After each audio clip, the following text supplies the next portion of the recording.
সংসদ সদস্য আনোয়ারুল আজিম আনার হত্যা মামলায় জড়িত শিমুল ভূঁইয়ার second in command Saiful Alam মেম্বারকে গ্রেফতার করেছে গোয়েন্দা পুলিশ। এ সময় একটি ভারতীয় নাম্বার সহ মোবাইল ফোন ও বিস্ফোরক তৈরির সরঞ্জাম উদ্ধার করা হয়েছে।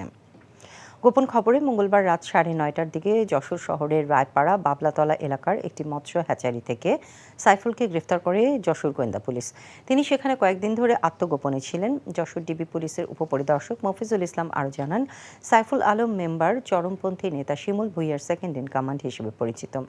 যশোরের 3টি হত্যা মামলার পলাতক আসামি সাইফুল। সংসদ সদস্য আনার হত্যার ঘটনায় তার সম্পৃক্ততা আছে কিনা সেটি তদন্ত করে দেখা হবে।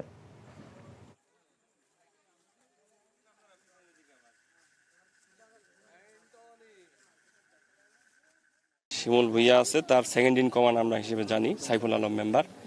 সে ওই যে রাকিব হত্যা, সুব্রত হত্যা সহ উদয় শঙ্কর প্রফেসর যে হত্যা হয়েছে মনিরামপুর, এই হত্যা মামলার দুইটা চার্জশিটভুক্ত সময় আর একটা পলাতক ছিল শিমুল ভূঁইয়াকে অ্যারেস্ট।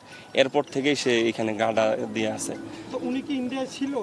তার নাম্বার দেখে আমরা মনে করতেছি এবং ইন্ডিয়ান নাম্বার দিয়ে বিভিন্ন ব্যক্তির সাথে কথা বলতো, সেই নাম্বারটাও আমরা তার হেফাজতেই পাইছি।